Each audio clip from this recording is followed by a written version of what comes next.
$6 billion, I'm trying to figure out if you're saying that policy hasn't actually changed in any way, or just that you aren't willing to talk about changes that may have happened in the last 24 hours. It's the last one. All right. And lovely. Thank you for clarifying. The other question is on morning.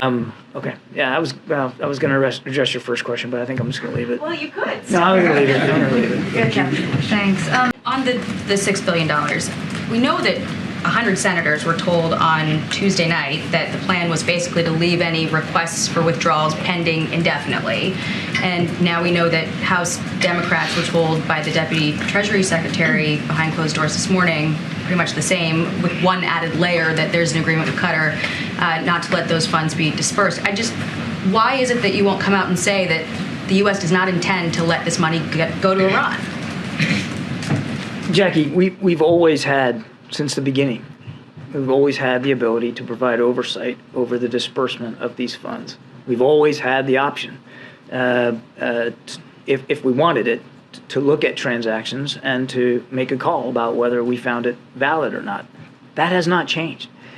Is it because we think that freezing it essentially again would complicate any negotiations with Iran or our ability to get Americans home in the future? I'm not going to go into any more detail. Okay, and then on the overland by sea and by land efforts, I guess why is it that we find ourselves in so many situations trying to get Americans out, and that it's largely happening, not through a government effort, but we're telling, civilians to find their way across a border in a war zone?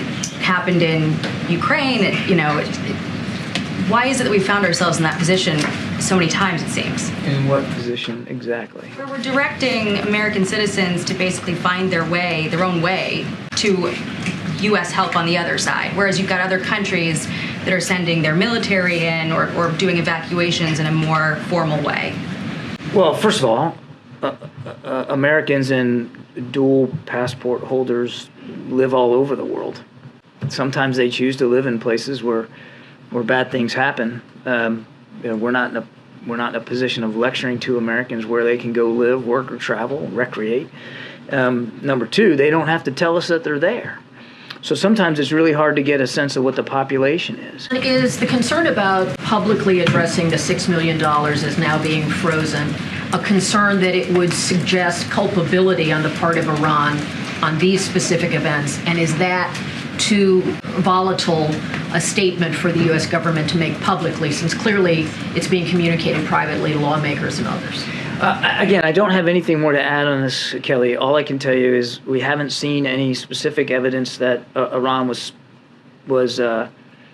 involved specifically with these attacks. But as we've said, broadly, yes, they're certainly complicit. We're not walking away from the fact that Iran has supported Hamas and other terrorist networks. So this is not about being unwilling to speak to culpability. We've already spoken to the culpability and complicity of Iran with respect to support to terrorist groups. I'm just not able to go into more detail than that.